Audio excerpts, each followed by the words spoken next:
सुहेली जी का बात का हम समर्थन करते हैं।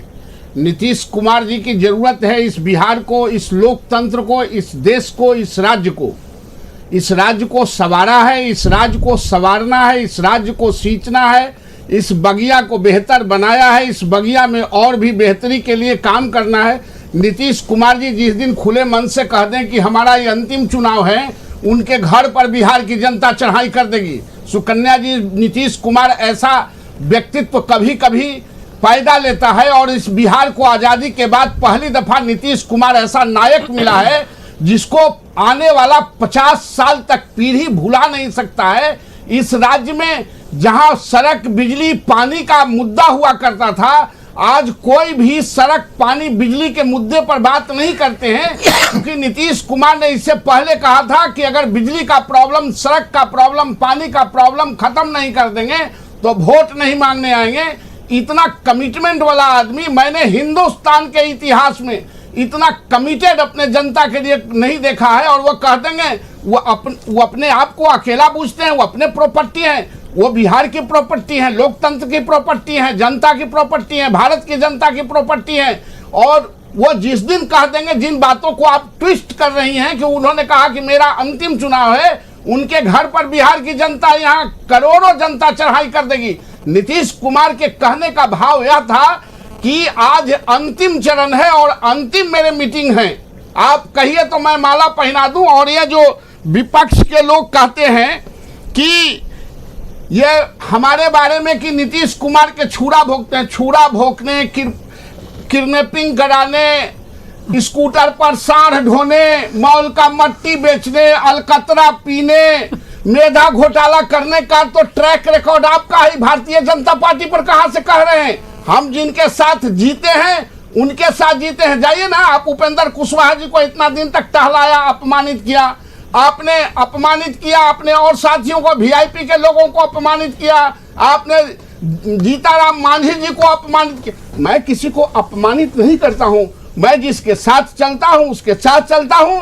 और सरकार हमारी बनेगी, किसी के पैर उचकाने से, ऊंची आवाज में बोलने से सरकार बनती और बिगड़ती नहीं है। सुकन्या जी, चलिए, श्रवण अग्रवाल एलजेपी नेता भी हमारे साथ बने हुए हैं। श्रवण, यहाँ पर कई तरह की जानकारियां एक छोटे विंडो में अपने दर्शकों को तो हम दिखाई रहे हैं, और उसमें यह भी एक जानकारी है कि भावुक नीतीश का ये आखिरी दाव था चुनाव प्रचार के आखिरी दिन। कई आरोप उन पर लगे और उन आरोपों से छलनी है नीतीश, इस तरह की बातें हम लिख रहे हैं, जिसमें एक अहम बात चिराग पासवान की तरफ से भी कही गई कि नीतीश कुमार को जेल भिजवा देंगे।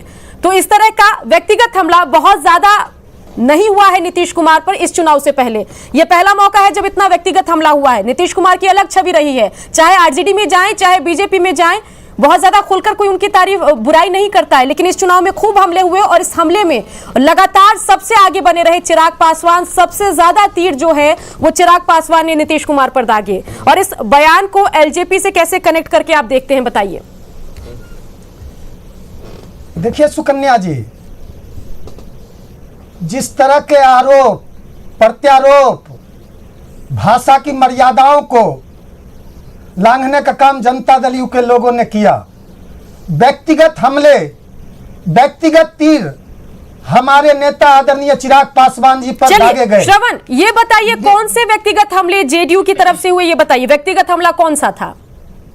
निश्चित रूप से उन्होंने हमारे दिवंगत नेता आदरणीय श्री रामविलास पासवान जी की मौत पर सवाल उठाए।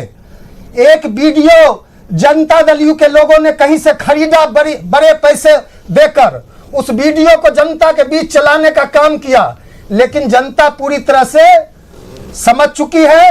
कल जिस तरह धमदाहा में आदरणीय नीतीश कुमार जी ने इमोशनल कार्ड खेला, एक सुगुफा छोड़ा, निश्चित रूप से 2 चरण में जो 165 सीट पर चुनाव हुए उस पर बुरी तरह से जनता दल यू पराजित हो रही है। तो निश्चित रूप में नीतीश जी ने सोचा कि अंत भला तो सब भला, तो अंत में कुछ सीट मुझको मिल जाए इज्जत बचाने के लिए, तो जनता के बीच, जनता मालिक के बीच कर उन्होंने कहने का काम किया कि अंत भला तो सब भला। लेकिन निश्चित रूप से जान लीजिए सुकन्या जी, आप ही के डिबेट में 4-5-7 दिन पहले आपके पॉलिटिकल एडिटर ब्रजेश जी ने प्रश्न किया इंटरव्यू में नीतीश बाबू से कि आप अगले साल 70 वर्ष के हो जाएंगे तो क्या आप राजनीति से रिटायर हो जाएंगे? तो नीतीश जी ने जवाब दिया, अरे इस प्रश्न को छोड़िए, ये तो ऊपर वाले की मर्जी है, जनता जब तक चाहेगी हम जनता की सेवा करेंगे। लेकिन नीतीश जी मात्र 4-5 दिन बाद पलट गए। इनको जनता, बिहार की जनता पलटू राम के नाम से जानती है और ये पलटने में मास्टर है। 2013 में इन्होंने विधानसभा में सरेआम कहा था, भाजपा से जब अलग हुए थे, कि मिट्टी में मिल जाएंगे, भाजपा के साथ नहीं जाएंगे।